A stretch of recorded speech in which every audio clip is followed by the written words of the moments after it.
Okay, 3. The Discorder's can handle it. 2. Good day, Internet. Good day, Internet. Konnichiwa, internet. Good day, I was Internet. trying to choose the language of the day. Never know what you never know what you're gonna get with this crew. Hopefully that's part of the fun of it. Itadakimasu. Itadakimasu. I'm about to eat some delicious tech news. Bon dia. So. So. Should we say tadaima when we come into the Twitch? Tadaima. And then they all say okaeri. Okaeri. Maji. Okay, that's the extent of my Terrace House Japanese that I've learned. Oh my God, I love that show so much. I'm addicted. I've learned a lot of Japanese from Terrace House. I've learned a lot of Japanese like phrases. Yeah. Yeah. Definitely. Yeah, totally. And I've also, I really paid attention to the one that they did in Tokyo because I was like, okay, where are they going? And they always list the names of the restaurants that they're going to. So I've been like adding them to my Google Maps. I'm like, ooh, that place looks good. The new one's in Tokyo again. Yeah. The current one. I haven't watched the new one yet. Well, I don't think you can outside of Japan. Well, Homegirl's got a VPN. So I don't know how I know this, but there was a tamago kake shop they showed where it's unlimited eggs. What? So you go in and they have all these different types of eggs that you pick, and then you pay like 730 yen, and they give you a bowl of rice and some miso soup. But you have as many eggs as you want, which, it's only one bowl of rice. How many eggs are you going to eat, right? But you can also, I think, upgrade to like 1,200 yen, get unlimited rice too. Then you're talking. $12. That's a pretty good lunch, dinner by yourself thing. Yeah, it's not bad. I remember food being pretty inexpensive for the most part, as long as you stayed away from things that were imported, like fresh fruits and stuff. Yeah, I don't think the fruit thing is even as big of a deal as when you were there. Like that's gotten better. But still some imported stuff for sure. But yeah, tamago kake is just like cracking a soft-boiled egg over rice and stirring it up and eating it. It's so good. I do that for lunch. It's not even soft-boiled. It's a great lunch, right? Eggs and rice. Oh yeah, that sounds delicious. It's what I do when I'm in a hurry. I'm hungry. Like if I have a bowl of rice, you just nuke it like leftover, because when you make rice, you make a pot of rice. You take the leftovers and you put it in the thing, you nuke it for like 3 minutes so it's super red hot rice, unable for you to actually eat it. But then you crack the egg over it and it cooks it for you. That sounds good. Yeah, it is good. There's W Scottus 1 said we should ask Shannon about what she thinks of the Sony air conditioner for your shirt that we talked about on yesterday's show. Well, I am about to go to Vegas and it's going to be like 100 degrees outside. So sadly, it's only available in Japan right now. That's okay. I have a friend in Tokyo who buys things for me and then sends them to me. So, and I don't think they're shipping it till like, I don't remember when. Was it April? Stop ruining this for me, Tom. I know. I bring up your hopes just to crash them down. Why must you do this? March. It ships in March. Sony's doing one of their little crowdfunding things for it. Oh, well, I could have it for next DEF CON. And you stick it in like the back of your shirt, and you control it with Bluetooth, I think. You have an app, and then you have a personal air conditioner. I sure hope that it's secure. Because right. I don't want somebody freezing my back off. Yeah, but it's a Peltier cooling system. It won't get that cold enough. Oh, okay. It works well for very small things, like back in the day when everyone was coming out with an exotic CPU cooler. There was a French company that was using Peltier cooling to create basically a little refrigerator over your CPU. The problem is I left it on too long, and it basically rusted the processor underneath because of condensation buildup. So you had to be very careful about the seal so that there was no moisture in it. Yeah, so we want you to get the, what is it called? The Pocket Rion? Yeah, Rion Pocket. And test it for us. Thanks. Or a Pocket Rihanna. Okay, no problem. I'll That's just I'll reach out for a review unit. Yeah, ask Sony for a review unit of the Pocket Rion, and they'll be like, "But you're not in Japan," and you're like, "Not a problem. We can figure this out. Let's do this." Right? Let's get you cooled. Be like, being in Japan has never been a problem for me. Okay, although it seriously is a problem because I want to go to. We got an email from Derek, who's in Japan right now. Derek, the advertising guy, who often is extremely helpful in understanding internet advertising for us. It just wrote in and was like, we need that air conditioner now. He's like, it's crazy hot in Japan right now. Oh yeah, it gets really hot in the summertime. It's hot and it's humid, right? Because it's an archipelago. It's like so you're surrounded by water. And then when the heat hits, especially in the built-up cities like Osaka, where the sun just basically hits cement, concrete, or a So wait, Roger, are you saying it's not so much the heat as it is the humidity? It's the hot humidity that makes it gross. I'm sure it's worse. I'm sure as you get. Why hasn't anyone noticed that before? Oh, you too. Well, I don't know, Tom. Some of us seem to have numb nerve endings. That wouldn't be me. I don't recognize heat, only humidity. I don't see heat. And I'll tell you, it's humid. Everything is as cold as my heart. I don't see heat. I never have. I find it prejudicial to see temperatures. I don't see temperatures. I only see people. Oh. And that person looks like he's sweating a lot. It must be hot. Yeah, that person looks But hot. I don't know because I don't see temperature. Oh, goodness. Mm-hmm. I wonder what the weather's like in New York. Not that I'll really be outside much. Well, it's weather on the twos. Yeah, it is. I bet it's good pretty day soupy. internet. 84 right now. Yeah. They're calling for 88 tomorrow, 88 Thursday. So pretty much the same as here, but more humid. But more humid and horrible. Because the humidity there is 65%. I get into New York tomorrow night. I go straight to my hotel, go to bed. Mm-hmm. Hotel's near where I have to do a bunch of recording the following day. If all goes well, I will be walking from hotel to said place, then back to hotel, pack up, come back home. So how far is that walk? Well, it's like 5 blocks, but in Midtown. I mean, you know, but I got a lot of gear, so it actually might kind of be a better Uber ride. But point being, I will be outside very little. I'm not, you know, there's no time for me to stroll around. And it's not really the part of town that I'd hang out in anyway if I wasn't going to Grand Central to go somewhere else. So, yeah. So watch out for me, NYC. I'm going to be in you. Make way for the lane. Indoors. Yes. Make a lane for the lane. Make a hole. Oh, man, it's going to be 55% humidity tomorrow. Here. Ugh. I know. I've had it. You're really hung up on humidity. It's gross. It's nasty.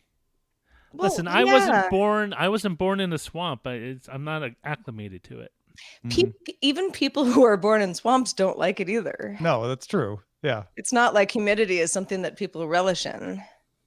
Well, I don't know. I guess it depends on the temperature. But when it's hot and humid, it's tough. I think maybe my reaction to all the humidity talk is like, I think it kind of feels good. I mean, I wish it wasn't so hot, but I get too dry out here.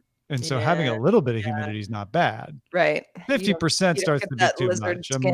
I'm with y'all on that. But at first I was like, no, humidity's, it's nice to have a little bit. Oh, Tom the contrarian. No, I'm not. This is not contrarian. He's actually being an optimist. We're the ones being like, this is horrible. I hate No, it. it's not. It's horrible because I feel horrible. It's not like I'm anticipating horribleness. That's no fun to feel horrible. Listen, Roger, as Tom told us to do several weeks ago, I gave in and just turned on the AC and my life got exponentially better. I just don't remember that horrible life I used to live. Where I was sweating inside my own home. Now it's just the horrible life of I actually your power bill. I moved my car and parked it on the street instead of my driveway, so the sun wouldn't beat down on it. So when I get in it wouldn't be like 100 inside. Moved it into the shade. Yeah, under a big tree. Did you do one of those like, silver? Make the. Oh yeah, those big things the other way the thing. Yeah. You know what's funny? I saw coming back from this park that Otis and I walk by nearby my house. I'm walking up to this, it was like a Toyota 4Runner or something. And I'm looking into the windshield and I'm like, are those people in there? What is going on in this car? It was early in the morning. It just seemed weird. And when I get close enough, I realize it's just one of those, but it's Star Wars characters. Oh, they're all just kind of like, just like being like overly not moving, and there's too many of them that would actually be in the front seat. And so I kind of laughed as I got close, like, that's funny. It looked like real people from 50 yards away. And then later in the day, a whole different car had the same one. Oh, really? And at that point, I was like, is this a thing? Yeah, it must be. It must be. Yeah. One's a novelty, two's a thing. Yeah. Three's a trend. But I wasn't fooled the second time. I don't have a windshield visor. I don't either. I have the. I'm just really hot when I first get in my car. I have the. My car's in the garage. I have the circle ones that pop out, and you have two of them. Oh yeah, those are convenient. I bought those once because I thought I would use it on shoots too. Like, it'd be perfect because I would have a reflector. Mm-hmm. But mostly they sit in my car. Yeah. You can come over here and bounce some light on me sometime if you want. Is that good? So to allow some of your bring it to the Tech Republic. Humidity? Bring it to the Tech Republic shoot. And bounce some light on. I mean, why not? Give it a go. Yeah. Turns out I didn't have stubble down here. We just needed a bounce. Bounce it out. Bounce it out. Arma Song 1 just subscribed with Twitch Prime. Thank you very much. Woo! You have made this good day internet extra good. Yes, you have. Okay. I was looking at. Never mind. I got it. Capital One. What's left in their wallet? Actually, we'll save that one for when they get fined by the FTC for this breach. Ooh. I mean, I actually I do the cash back on Capital One. It's always helpful. I always get like $20. The Economist podcast today, which was not their tech podcast, so they weren't covering this, but it was sponsored by Capital One 3 times, like pre-roll, mid-roll, and end-roll. I was like, ooh, unlucky day. They used to send me checks for some reason. Capital One, what's left in your server? Well, luckily, Capital One gave me a very low credit limit on the card they sent me, so hopefully not too much. Well, there's no credit card numbers. That's the good thing. Okay, I think let's check the news one last time. See, I gave it a look. Akamai beat revenue estimates. World Health Organization says no more gene-edited babies. Sorry.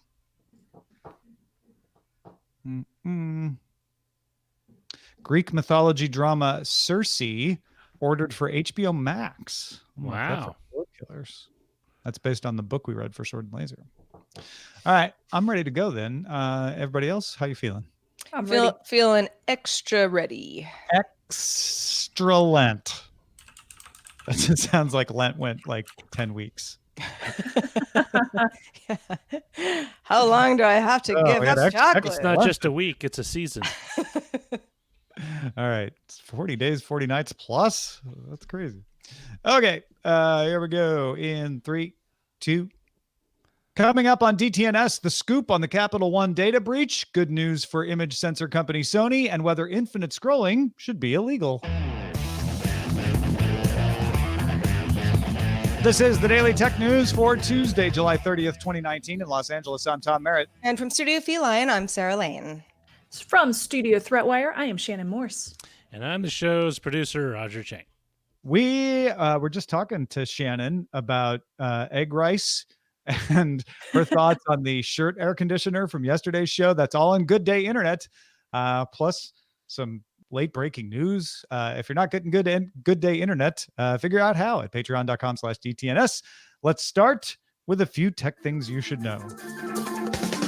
The refresh of Android Auto that Google announced at Google I/O earlier this year is starting to arrive finally this week. It includes an updated layout, an app launcher, notification tab, new typeface, and dark mode by default. Instead of category icons along the bottom, the new Android Auto has an app launcher button, notification bell, and Google Assistant shortcut. Ooh, yay. Microsoft announced Skype for Business Online will be retired July 31st, 2021. Starting September 1st of this year, new Office 365 customers will be given Teams instead of Skype for Business Online. Microsoft Teams group chat service is considered a feature parity with Skype for Business Online, but it is still pursuing feature requests for Teams from Skype for Business Online users. Got a year to make it so people don't hate Teams worse than they already hate Skype for Business Online. AT&T announced that later this summer, it will change the name of its DirecTV Now streaming TV service to AT&T TV Now because there weren't enough T's in it before. Current DirecTV Now subscribers won't really need to do much. They'll need to re-accept terms of service and re-log in once the change happens. But otherwise, everything, for the moment at least, will stay the same. The company will also launch a new TV streaming service called AT&T TV without the Now. That will use a thin client set-top box. So it's kind of a way to give folks cable without having to make them buy a Roku or Apple TV, I guess. Both AT&T TV and AT&T TV Now will be accessible from the same mobile and connected television apps. If you're confused, please see next week's Cord Killers. MediaTek released two gaming-focused chipsets for mobile, the G90 and G90T 12-nanometer octa-core chips. The MediaTek G90 and G90T chips clock up to 2.05 gigahertz and can support 10 gigabits of LPDDR4X RAM and contain ARM's Mali G76 GPU with speeds of up to 800 megahertz. It's also compatible with HDR10 10-bit color depth. A Xiaomi gaming phone with the MediaTek chip will be released soon. All right, let's talk a little bit more about Google saving iOS's security. Yay, Google! Natalie Silvanovich and Samuel Grosch, researchers at Google's Project Zero, discovered 6 vulnerabilities in iMessage for iOS. 5 of them were patched in last week's iOS 12.4 update. 4 of them, including the one unpatched vulnerability requiring an attacker to send a message with malicious code that executes upon opening. The other 2 were memory exploits. Lots and lots of exploits. Yeah. So the 5 that were patched have been revealed, but Project Zero is only acknowledging that there's an unpatched one. They're not making any details about it until it's actually patched, right? Right, that's correct. And rightfully so, because they don't want to announce all of the information that tells people how to be able to exploit this. And the interesting one I really enjoyed reading about was the iMessage one, which apparently requires no interaction from the user. I did read up on the CVE for this issue. It's issue 1873, which specifically says it can be reached remotely via iMessage and Crash Springboard with no user interaction. So you don't even have to open the message, just receiving it. Yeah, apparently you just have to receive it. It does state no user interaction. So it's kind of fascinating that all you have to do is get one of these exploitable messages, which has malicious code built in to, have your iPhone thereby become exploited. So pretty serious issues, definitely something that you should consider updating for. Now, I know it's tempting for a lot of people out there to think of this as, wow, Apple being bad and Google saving them. I tend to say companies are going to have bugs. It is impossible for any company to anticipate every bug. That's just not how coding works these days, sadly. What you want to do is catch the bugs before the malicious actors catch them. And one of the great things that Google does is Project Zero, which just goes out and looks for bugs everywhere because Google knows that it has users on iOS and it doesn't want them to be hacked. So it wants to make the world safer. This is one of those areas where I think Google is doing not evil stuff, right? They're doing good. Yes, they are. They don't just focus on Chrome or Android. They've used Google's Project Zero for all sorts of vulnerabilities, including Apple in this example as well. So it is, I agree with you, one of the really good things that Google has been focusing on, because it does make the world safer, not just their customers. So they're focusing on it as a whole. And this one, in terms, you are correct in saying that it hasn't gotten out into the public in the wild. So nobody has necessarily exploited any of these attack vectors, but they could have. So it's good that Google's Project Zero has already gone ahead and worked with Apple to fix these. So as long as you are really adamant about making sure that your device is updated, then you should be perfectly fine. All right, let's check in on Huawei. Huawei reported its official first half earnings, and we're trying to continually keep you up to date on what's going on with this. So, because there's a lot of misinformation flowing around about it. As expected, remember, Huawei had said some warnings. We talked about them before. This is their official announcement. Revenue grew 23.2%. Smartphone shipments rose 24%, both of those year over year. Now, U.S. trade restrictions on Huawei didn't start until May 15th. And that's almost to the end of the half, right? The half year ends on June 30th. So the restrictions didn't have a lot of time to have an effect. A lot of folks are casting this story as like Huawei resists the problems with the trade restrictions. First of all, they didn't start till nearly the end of the half of the year. And second of all, a lot of the effects of the restrictions wouldn't be felt immediately because they had stockpiles of chips and all of that. Also, don't forget that those restrictions were eased on June 29th, right before the end of the half. So they started to ease up and may not have too much of an impact on the second half. We'll see, although those restrictions being eased are only eased until August 19th.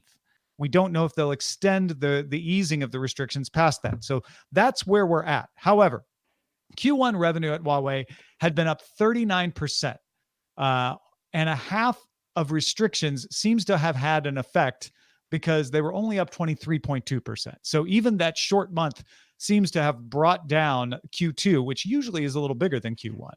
Canalys estimates that Huawei shipped 37.3 million smartphones in China in Q2.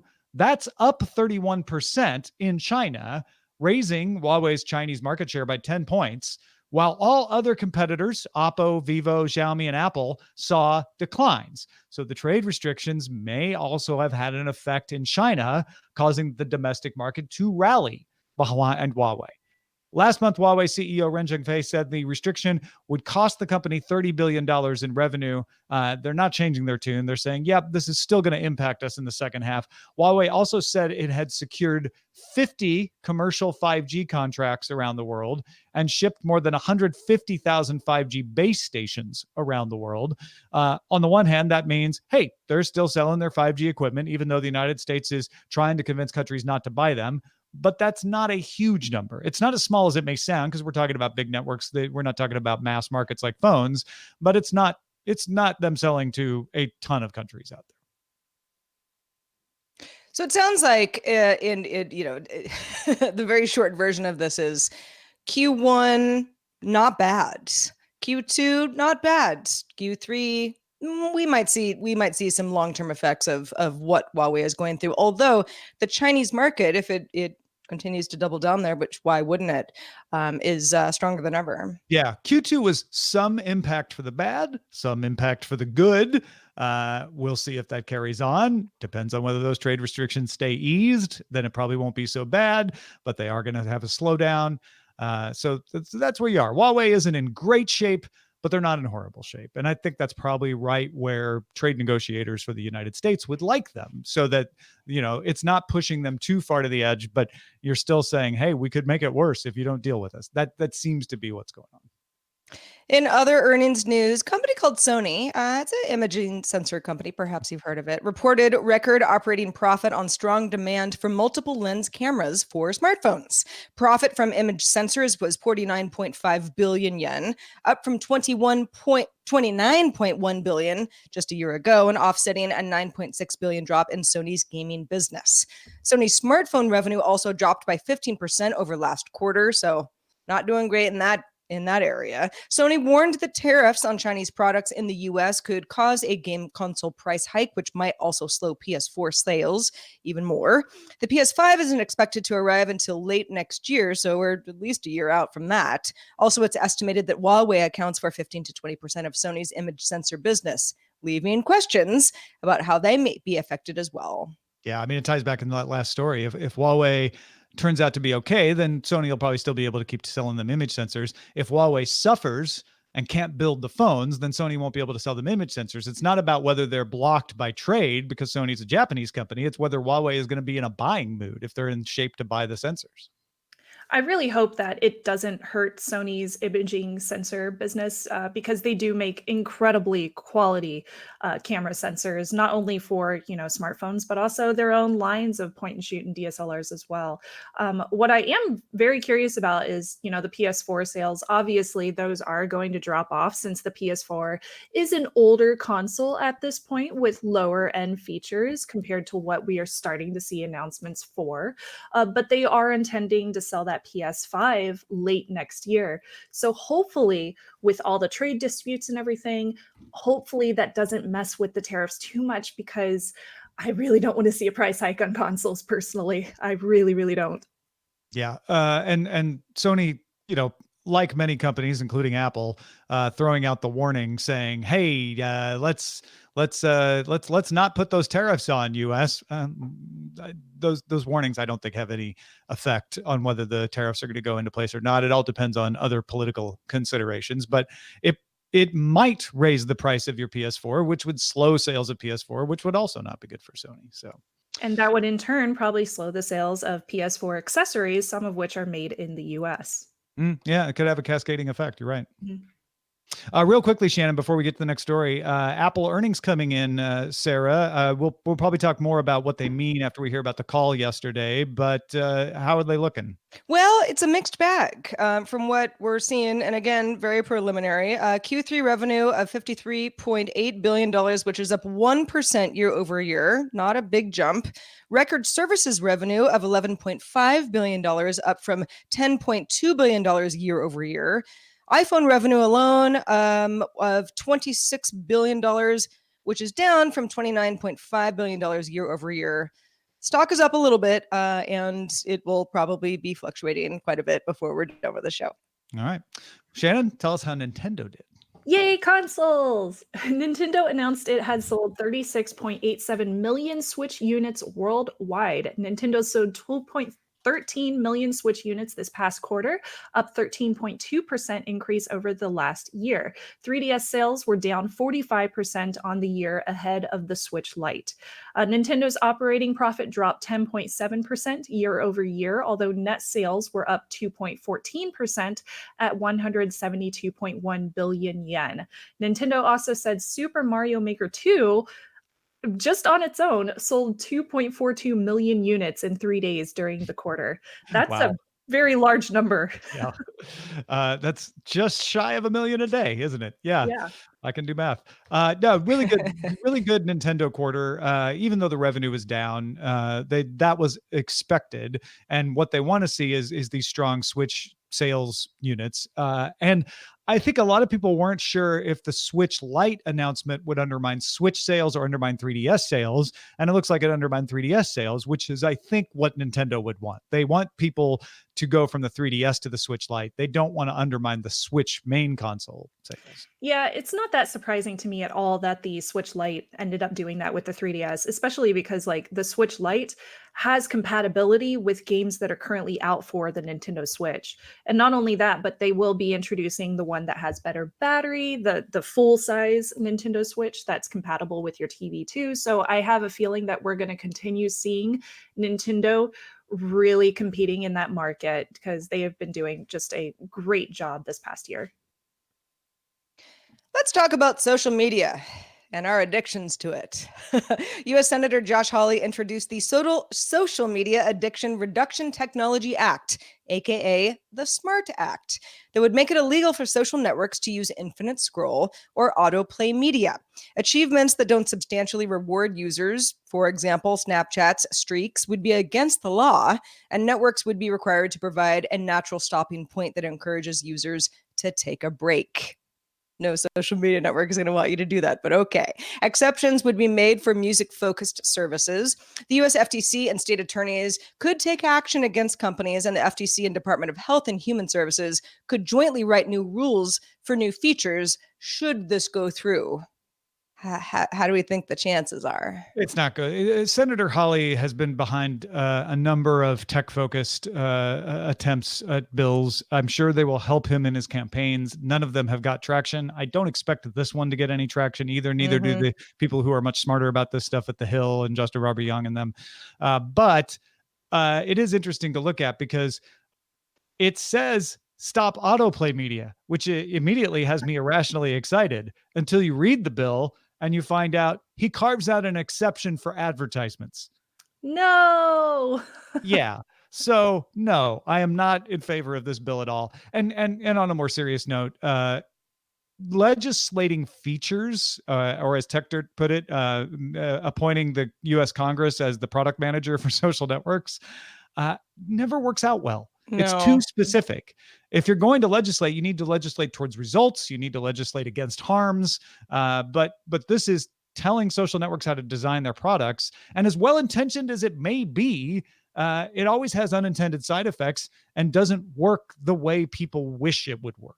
Exactly. Well, yeah, the whole idea of encouraging somebody who might be on a social network quite a bit of the day, every day, to take a little bit of a break. Well, that's one thing. Making certain features illegal because it has been deemed that no human should withstand this kind of thing. That is it's just a not one size fits all type of solution. I could definitely see like social media influencers or social media managers really advocating against this bill if it did end up going into the system. But personally, like the idea of not having autoplay, but for advertisements as well, that would be really nice. Well, and also exceptions for a music-focused service. Think of how easily you could just get around some legality issues by being like, well, we've got music. Yeah. Yeah. Like, okay, I'm no longer, because the social network is defined as something focused on user interaction. Well, suddenly you change your mission statement. Like, oh, we're not focused on the social interaction. There's so many devils in the details here that I don't know that this is a good idea. But man, if we could just focus on banning all autoplay media, then, I just might throw my libertarian ideals out the window and decide to get behind this. Can we just ban social networks and call it a day? Ban them all. Social networks gone. They're out. That solved it, right? We can't have these nice things. It just doesn't work out. The Can't Have Nice Things Act will be coming soon. Well, folks, if you get all the tech headlines each day in about 5 minutes, that means you are subscribed to dailytechheadlines.com. And if you don't, you're not. So go get subscribed. All right, the big news of the day. Capital One announced Monday that names, addresses, phone numbers, credit scores, limits, balances, payment history, birth dates, income levels, and contact information were accessed by an intruder into Capital One's systems. Also, fragments of transaction information from a total of 23 days across 2016, 2017, and 2018. This information came from cardholder and card applicant information stored in an Amazon Web Service database between 2005 and 2019. 100 million customers in the United States were affected. 140,000 of them leaked out Social Security numbers, and 80,000 of them leaked out bank account numbers. 6 million Canadian customers were affected, with 1 million social insurance numbers leaked. There is no evidence that the information has been used for fraud or even that it's out on the open internet at this point. There's also no evidence that it's not, but the investigators, including the FBI, do not think that it's out there. They're continuing to investigate. Affected customers of Capital One will get free credit monitoring and identity protection anyway. How did this happen? Well, a GitHub user saw a post July 17th boasting about the attack. That GitHub user alerted Capital One. The FBI was called and was investigating. The FBI found GitHub posts, Slack messages, Twitter DMs linked to the person who had breached Capital One's database. IP logs showed that access to GitHub posts and the cloud server with the Capital One data came from the same VPN service. So that's some, that is a coincidental information that seems to point to the same person. So the U.S. Department of Justice arrested Paige Thompson, sometimes goes under the name Erratic, 22 years old, on Monday. Thompson is charged with computer fraud and abuse, with a hearing set for August 1st. She was a systems engineer at Amazon Web Services between 2015 and 2016. She's not currently employed by Amazon. And the access of the Capital One database occurred March 22nd and 23rd of this year. It did not exploit a vulnerability in Amazon Web Services. Amazon says, we're tight. This was not our problem.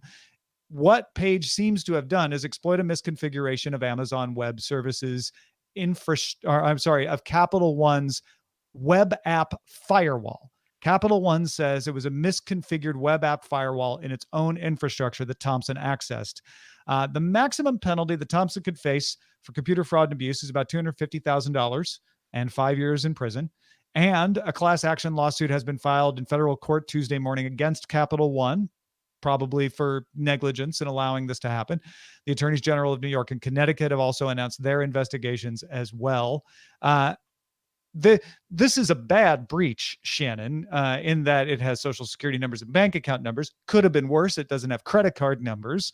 And it certainly won't be as bad as it could be if it's true that none of this has been used or leaked out onto the open internet. What's your take on this? Correct. We have not seen any proof that it has been used in the wild or that Ms. Thompson had indeed released this anywhere other than just saying online publicly and through DMs, through social media, that she was indeed the person behind this hack. So it sounds like she was just, going online and saying like, hey, I did this thing, and that's it. But she didn't actually put any of that detail online. I am happy that they are allowing for credit monitoring and identity protection for any customers that are affected. That's good. I'm also glad that the Attorney General is doing an investigation into this, because that breach shouldn't have been available in the first place. This should not have been something that they had the ability to do, that Thompson had the ability to do. I also have a lot of concerns about them putting data on an AWS platform externally. So that's a whole nother thing right there. But the big question that I had when I was researching this was, why don't they have any kind of bug bounty program? Because I was looking through this and I was like, hold up, why would somebody hack Capital One, this American company, if they have some sort of bug bounty program? So it turns out Capital One has a responsible disclosure program, which allows you to send them an email with a whole submission format that you should abide by to in turn give them information about any kind of vulnerabilities that you might find and any kind of exploits you can run against their different servers and websites and everything behind their data. But they don't pay out any kind of reward or compensation for that. So they don't have a public bug bounty program, which we are seeing a lot more these days. So I do find it kind of disappointing and unfortunate that Capital One didn't have the forethought to create some kind of bug bounty program that would kind of incentivize hackers to go about this the white hat way of actually going in and responsibly disclosing this and getting some kind of incentivization back, because they are indeed, anybody that goes in and hacks someplace, they are working for this thing. So I feel like they should be incentivized to give you that information instead of taking it to like a black market, for example. I think it would be a lot better. And maybe, of course, I don't know Thompson myself, but maybe if they did have some kind of bug bounty program with compensation, this wouldn't have happened in the first place. Yeah, she might have been more willing to take the money, right? We don't know. It's impossible to say, but it's possible that could have happened. And even more so, there might have been more eyes looking for this kind of vulnerability, and someone else might have found it instead of Thompson and collected the bug bounty, and they get it patched up without any harm happening. Instead, you have we're teetering on the edge of hoping that this isn't bad. Exactly. Because if they caught her before it was posted publicly and she's the only one who saw it, then, I hesitate to say no harm done, but that's not the disaster that this could be if this gets out on the internet, in which case we have an Equifax style breach again.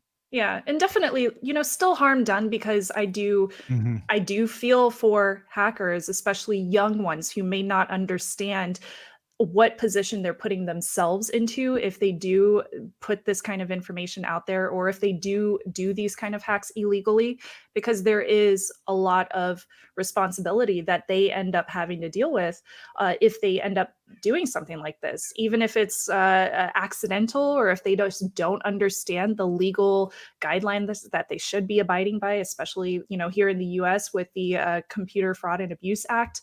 Like, those are really serious consequences that you can run through. And if you're a 22-year-old hacker who may not understand what you're putting yourself against, then you may end up ruining the rest of your life if you do something like this. Yeah, it's interesting to me too that this came to Capital One's attention. Capital One says on July 19th, but the GitHub poster says they saw the post on July 17th. So there's a couple days in there of variance, but essentially about a half a month, less than a half a month, in which the FBI was able to track down the source and arrest her. That is not the norm. No. So I don't know if they had a lucky break or if she was just sloppy or what. But this is a much better scenario than we usually have, where we have no idea who took it, and there's no question that it's out on the internet in the wild. I would like to see more people with hacking incentives redirected towards programs like they have in Europe that kind of teach them how to use their hacking for good. Buck bounties are good for helping direct that sort of energy in the right directions. And it's always easy to point fingers at the internal infrastructure and say you should have caught it. But it is a wake-up call that, hey, if you can secure your credit card number information, which most of these companies do, you need to figure out how to make it happen, that you spend the time and money to secure the other personal information, because this is going to continue to happen otherwise. Capital One, just a quick mention, they are kind of downplaying the information that was possibly exposed in this data breach by saying, the credit card numbers were not exposed, but, the other data was. However, that data that was exposed is enough for somebody to social engineer their way into some identity theft. So if you take that into consideration, it's still something that should be taken seriously. Yeah, no, absolutely. Like, hey, it's great that you properly protected your credit card information. I wish you would have protected the rest of the information too. Exactly. So yeah. Well, unsurprisingly, the Capital One story was a big one in our subreddit today. You can submit stories that we should cover on our show, and also vote on other stories that are submitted at dailytechnewsshow.reddit.com. We're also on Facebook. We got a group there, facebook.com/groups/dailytechnewsshow. Let's check out the mailbag. Let's do it. This one comes in from Max, who says, all right, I'm not a quantum physicist, but I am a security professional, and I've hung out with some very smart people at the University of Waterloo working on quantum cryptography and quantum key exchanges. From my dumb questions to these smart people, the way I understand that it works is because light travels so fast, you have to transmit a stream of the same qubit for the receiver to capture the intended qubit. You probably store the stream captured to do time decision multiplexing to find the next qubit. We were talking about, how's some of this stuff happening faster than the speed of light? Yeah, well, it's not happening faster than the speed of light, but you had asked, why are phonons better than photons? Because hey, speed of light, right? And from what he's saying, it sounds like because light travels so fast is the problem, because you have to you have a harder time reading it. It seems like. Thank you, Max, for talking to the quantum physicists for us and passing this along. Still would love to hear from a quantum physicist. I know you're out there.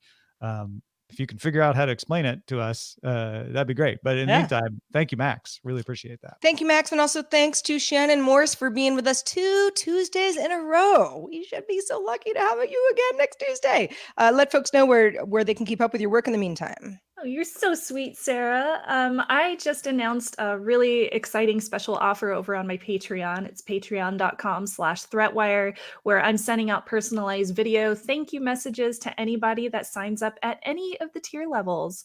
And if you're interested in what Threatwire is all about, I just talked about everything you probably need to know about the Equifax hack and how you can actually get some money back if you were affected. So definitely check out my newest video over there.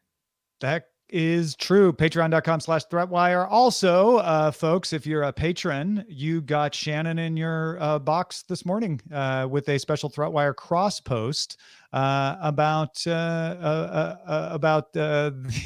I can't remember his real name now. Marcus Hutchins. Yeah, about malware tech. If you want to find that, go to patreon.com/DTNS. Our email address is feedback@dailytechnewsshow.com. We love getting your feedback. Keep it coming. We're also live Monday through Friday at 4:30 p.m. Eastern. That's 2030 UTC. Find out more. Tell a friend. dailytechnewsshow.com/live. Back tomorrow with Scott Johnson. Talk to you then.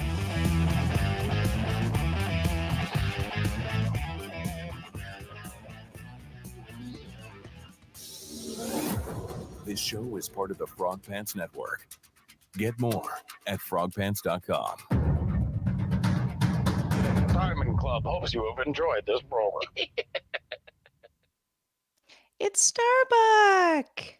Oh my gosh, he was being so annoying during the show. What was he doing? I heard a little mew here and there, but it wasn't bad. She was crawling under the desk and sitting on the cables, and I was just like, please don't turn off the cables. Please don't turn them off, because I have a little power strip down there. I was like, do not hit the power strip button. Just step right here on this button. Yep. I was like, Lucy more or less ignores all of my streams, but every so often she's like, I've got something to say. Yep. Part of your show. Well, that was folks, Starbucks today. if you've been listening to the show and you had a good idea for a title, you can submit it in the Twitch chat and in the Discord with the bang S command, !S, and then your title, and it shows up at dtns.showbot.tv.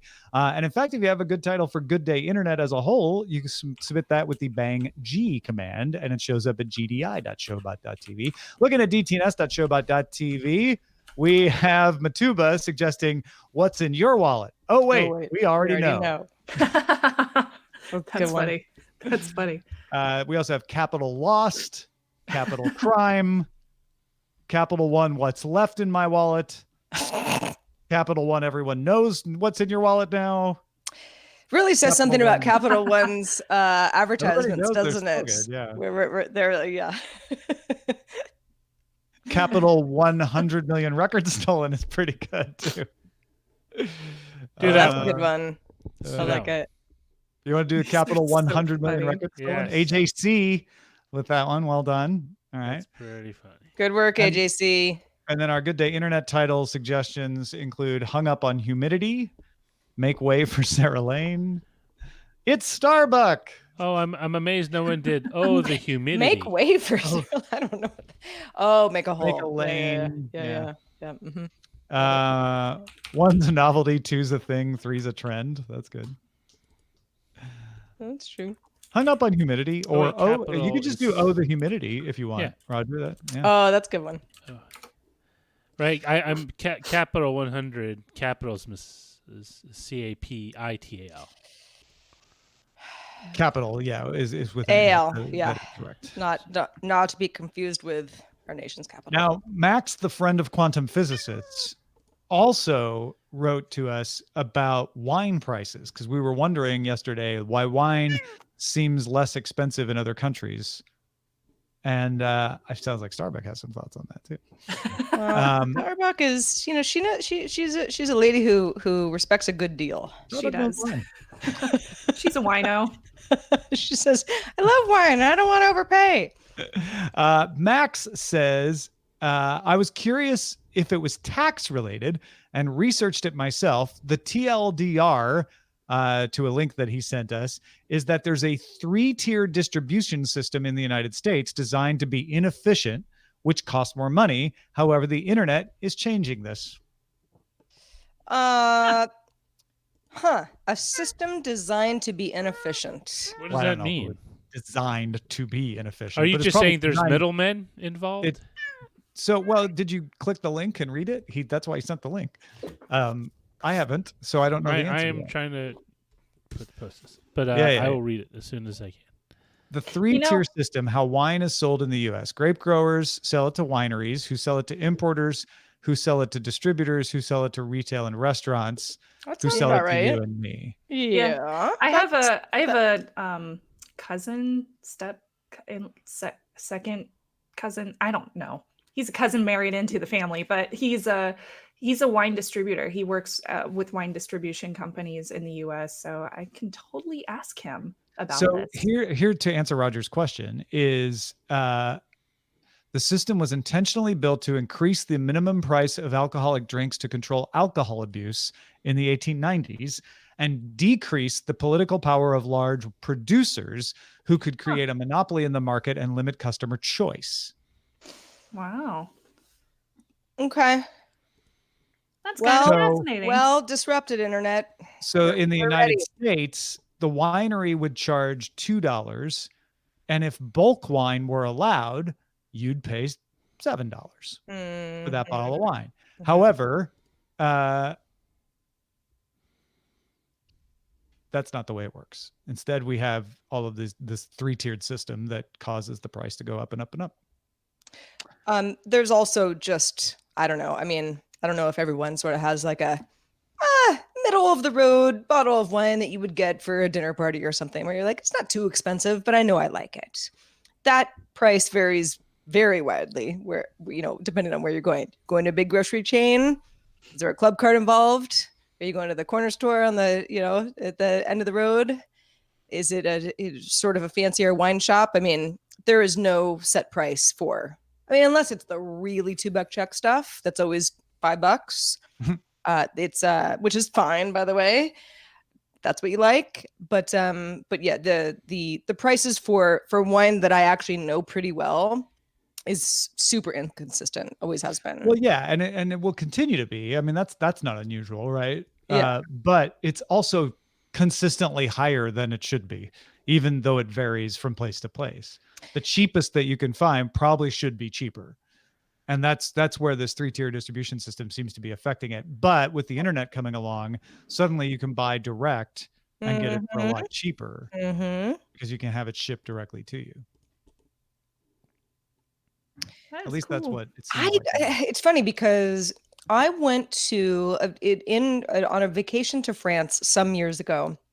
I was in Bordeaux, and me and my traveling partner went to, we did some wine tasting. Really different there. I'm from Northern California. It's like, there are wineries all around, and you kind of know what the protocol is and blah, blah, blah. It's like, it was just different in that part of France. Anyway, you didn't just sort of like roll in, in a limo bus with a bunch of people and, get served and maybe buy a bottle of wine. It was like, no, you had to make a reservation. It was a whole thing.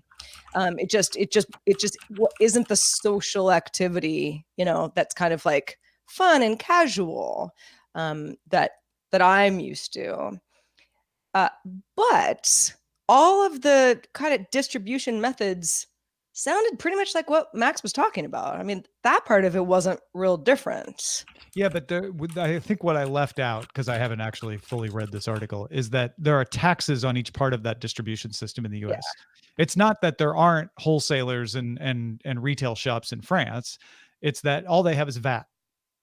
You're right. So they don't have a new tax intentionally being placed on each realm to drive up the cost, which was the whole 1890 part. If I'm reading this right, that's the difference. Unless it comes into the US. With France, it just goes from place to place to place and then ends up with a VAT at the end, which is the same. Whereas here, it goes to place to place to place and tax gets added each time. And then you end up raising the cost more than it would have otherwise. So, wouldn't that be more of an issue of just taxation is different in the countries versus it seems like it. And that's why why the bulk wine flash sales are undermining that, because then you're avoiding those taxes because you're buying direct.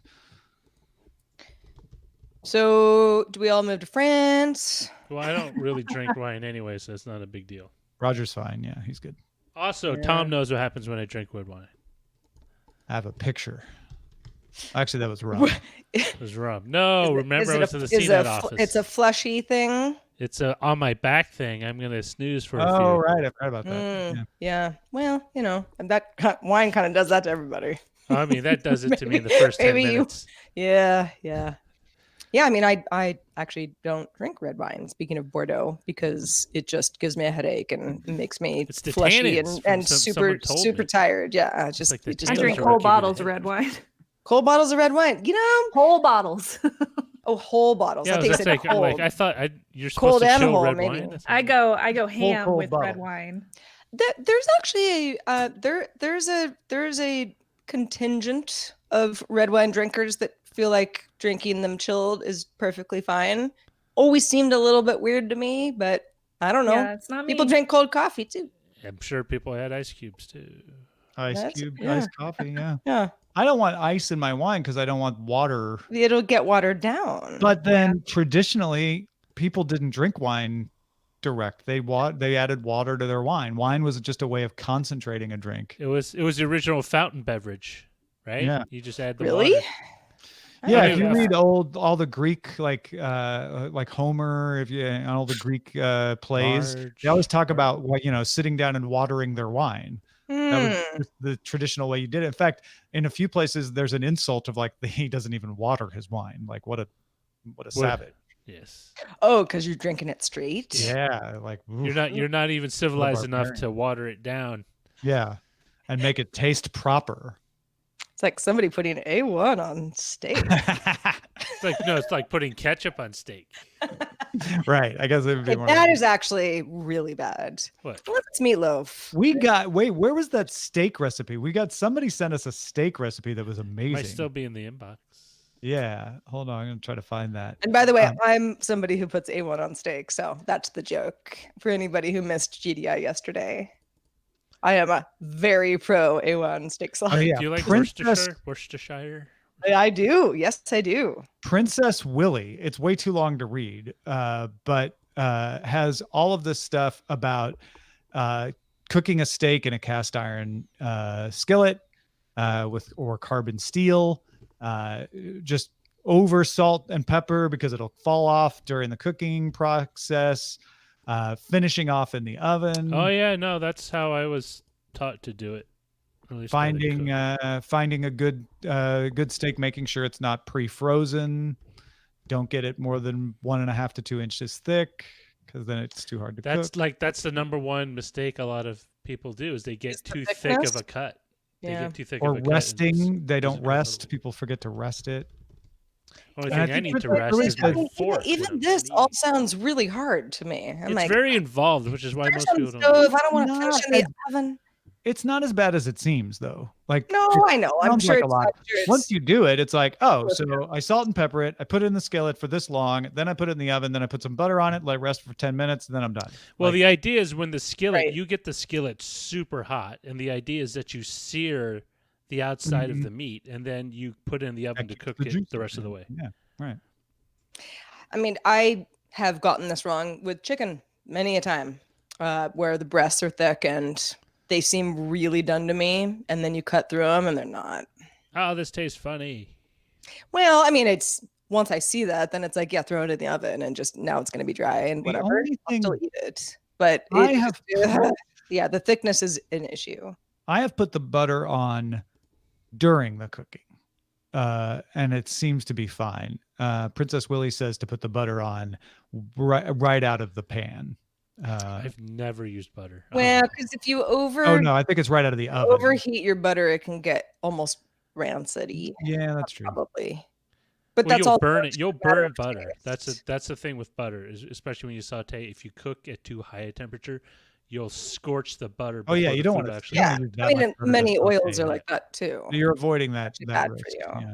Yeah. Olive oil, same way. Well, yeah, olive oil has a very low smoke point. Anyway, how about steak cooked in coconut oil? Is that weird? Oh, that sounds. Does it smell like shampoo when it's done? Good, right? I'm a coconut oil fan, and I've told you guys this. I love coconut oil. It has a very high heat threshold. You definitely know that there's coconut oil on your food, but it's good. What's the oddest cooking oil you've ever used?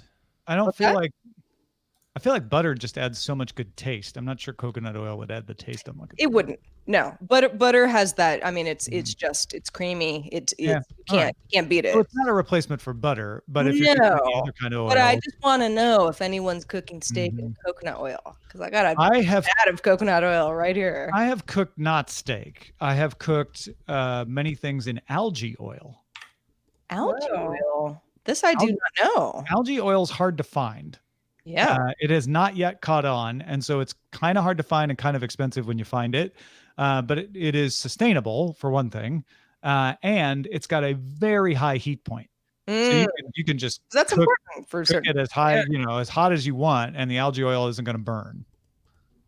Well, and that's the reason that I have certain oils in my cupboards at all. There's avocado oil. There's sesame oil has a low heat point. What's the other one I'm thinking of? The smoke point, I guess, is what The smoke point. Yeah, where it can become like carcinogenic after a certain point, and olive oil is in there too. No, it's avocado Oh, oil. wow. Thrive algae oil available at Target for $11. That's why Target is the best. That's They not bad. skip the middleman. They used to be more like 20, so it's coming down finally. 16.9 ounce bottle for $11. I've never seen not algae cheap, oil ever. Huh. Or I didn't notice it. Sounds good. It has no taste. If you want your oil to add taste, don't use algae oil because it has zero taste. And if you're worried, like, is it going to taste like algae? No, it doesn't taste like anything. Yeah. Totally What does algae taste like anyway? It tastes like my water during the summer. Plants, I guess. I don't know. Like Smells like- spirulina? That's algae, right? When someone says algae water, I think of a pond, like during the summer. There's that yeah. smell. Algae water. Green There's such a kind of thing as foam. algae water? Or not algae. Like when you think algae smell, that's what I think of. Oh, yeah. Algae no, in the algae water, oil like- doesn't smell like algae. It's just made from algae. I'm into it. I don't need it to taste like anything.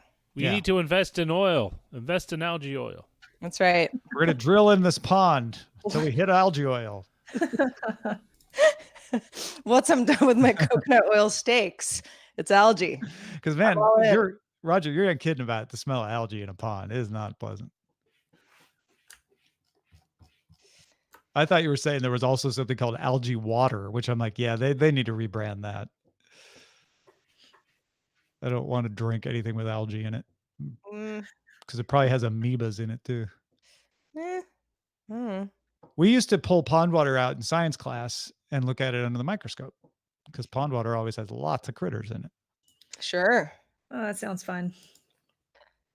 We used Also, a really good way to teach your kids not to drink pond water.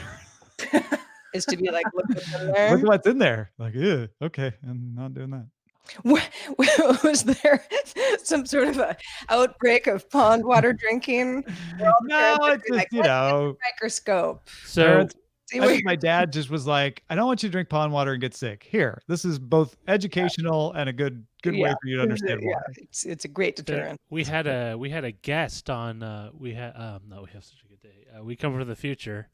The show I was doing with IO9, and the guest basically used a pen laser to amplify the image of some pond water he had in a little not a test tube, but basically in a little petri dish, and you could see it, and it's just like these little cilia moving. It's just just don't want that anywhere near your Yeah. mouth, ears, nose. Your body probably will process most of that just fine. Except for the one that gets in your brain and you become Right, national exactly. news. I don't want to gamble that. I don't want to roll the dice like And that. the amoeba made its way Yeah. into her brain, causing like, I mean, normally I'd be like, "Oh, calm down, you guys are babies," but that actually happened to me. So that's a real thing that can kill you. Mhm. Whoa. Really? It was an amoeba? No, it was a pork tapeworm, but Oh, I mean, yeah, it was but a still. parasite that got into my Not good. brain. No, Yeah. no. Yeah, you'll die. You'll potentially die. So don't do it. Sarah's continuing to live. wash your hands. notwithstanding. Yeah. wash your hands and remember to Wash your cook your meat thoroughly. Wash your hands and think about your street food very carefully. Yeah, it took Got you a it. few years to get past that, didn't it? Yeah. Yeah. I remember, street food. At both the most appetizing and least appetizing food you'll ever find. Oh, it's pretty appetizing. Well, no, I just said it's both. both appetizing and the least appetizing. So I remember when I was in Taiwan during the middle of summer. That's a cyclone hot humidity. Yeah. Everyone's cooking. There's flies landing on stuff left and right. And they're just brushing away. It's just like, no. It smells great, but I don't want to eat something that had a fly on it, sitting on it for like half a minute. That's how I used to feel about that. What was that place that was like the salad bar across from Tech TV, across the roundabout? I know what you're talking about. The one that was... it was just gross, but people liked it. The crockery. The crockery. Oh, I loved it. Okay, so the crockery, like, I was in there twice. And one of the times there were flies. The other time in the salad bar, there was a bird in there. Like, just like I remember that. Food, and I was like, this cannot stand. I'm never to be clear, I never ate the salad bar food. Yeah, never eat the salad bar. But it just the whole thing where like, and I'm not a germaphobe really at all. And I was like, I can't do this. Well, they served the lasagna out of a steam like hutch, so it was always covered. So I was like, whatever. The bird can have the lettuce and radishes, and I'm eating this really glutinous, heavy lasagna made with just meat and leftover pasta. So I went to school for restaurant and hospitality administration for college. And there was one class that we took, which was called safety and sanitation. And you had to get certified in order to be able to like get a job in that kind of career position as a general manager. And I learned so much about buffets and how they are not sanitary at all. Like disgusting. No. Like children's boogers and sneezing. Buffets. And like you might have, like even if you're diligent, it seems like it would be really hard. And people leave food out for longer than it should be. It should only be out for like 2 to 4 hours, depending on what kind of food it is. At most. But people leave them out for like 6-8 hours the whole day. So it's just like, I never eat at buffets now. Buffets are vectors for all sorts of foodborne illnesses. The other thing, though, is to me, and this is the thing, I used to like buffets, but then it dawned on me, why does everyone get sick on cruise ships? Is because a lot of the food is served buffet style, and if one person's sick, it easily gets around the entire boat via that way. You're in a confined space. Like you're not getting off the ship to go eat at like Arby's or something. That'd be nice. You know, cruise ships, I don't know how it continues to work between... Well, because you don't get Legionnaire's disease every ship. I know. Just one hosting the Legionnaire's ball or something. I see the appeal of the cruise in theory. And I know people go on great cruises all the time and nothing bad happens to you, but it's just like, you also hear it just bad, like where, like somebody fell off the side of the boat. Was it a murder? That was an episode of... like a cruise ship will just capsize. That was an episode of Give Me a Break. First thing you do when you get on your cruise ship is make sure Angela Lansbury is not one of the people going with you. Nell Carter got on a cruise ship to relax her, and she couldn't speak, and that was the whole thing of the episode. And then she saw someone like fall overboard, but she couldn't scream for help. Like that's all I remember. I changed the channel. I was so I've only been on 2 cruises in my life. One was in high school, one to Mexico with some family. We sailed right out of Long Beach. Really fun. And then the second time was just a few years ago, and it was with Summit Series, which did some boat stuff. I don't even know if they're doing it anymore. But it's sort of like a let's get a bunch of like-minded people together and change the world type of a conference. But it happened on a cruise ship, and we sailed out of Miami, and I broke my foot on the boat, so that sucked. Kind of the last thing that you want to do is be in an infirmary on a cruise ship. And some guy dove off the side of the boat and was arrested. Whoa. It was like in international waters, or, they're like, you can't do that. Like it was not only... Not everything was legal in international waters. Is that what he said when he got pulled back out? I don't really remember what the situation was, but cruise ship law, sir. Like we were technically... on in the Bahamas, because we were kind of sailing around in that area of the world, and it was a big deal. The rest of us were like, why did he do that? He got arrested. Yeah, he was like taken to the Bahamas and never seen again. Well, isn't the law basically in international law, whatever flag the ship flies under is what laws are Is the law that applicable applies to on the. the ship. Yeah. Mm. Whatever it was not a good scenario, and I was He like, was like, once I was in the water, you couldn't touch me. yeah, I don't.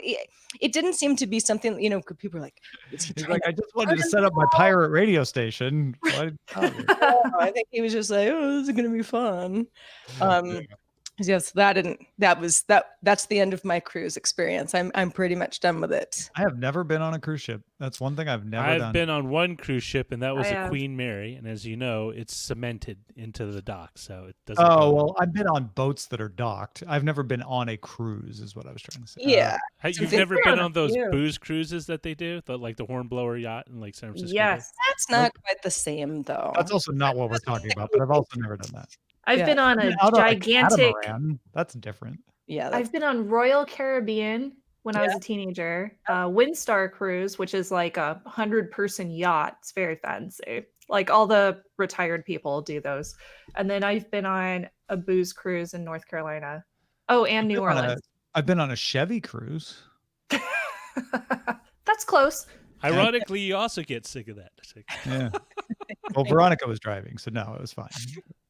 because you don't dive out of it. Yeah, I never dived out at international don't waters. eat the buffet. You know what? I was on a river. I've been on river. The ice sculpture, very overrated. I've been on river cruises, but those are like an evening. That's not. That's No, not the this is same. like No, where you like live on it for 7 days. Yeah. type thing. No, I've never done that. If I have Yeah. to live on it, I'm probably in the Navy, and that's a different type of cruise entirely. Again, sail they the can be really fun, but it just seems like I don't know. just Being throw out trapped weird aboard a cruise ship with stories. people you may or may not like for 2 weeks? I Yeah, don't it's a know. metaphor for life on Earth. we learn nothing from the Titanic. We're trapped on this planet. We can't get Go off. trying this thing. Yeah. Come on. I think the worst experience I've ever had on a cruise was when there was a storm. It was the Windstar cruise, the smaller yacht size one.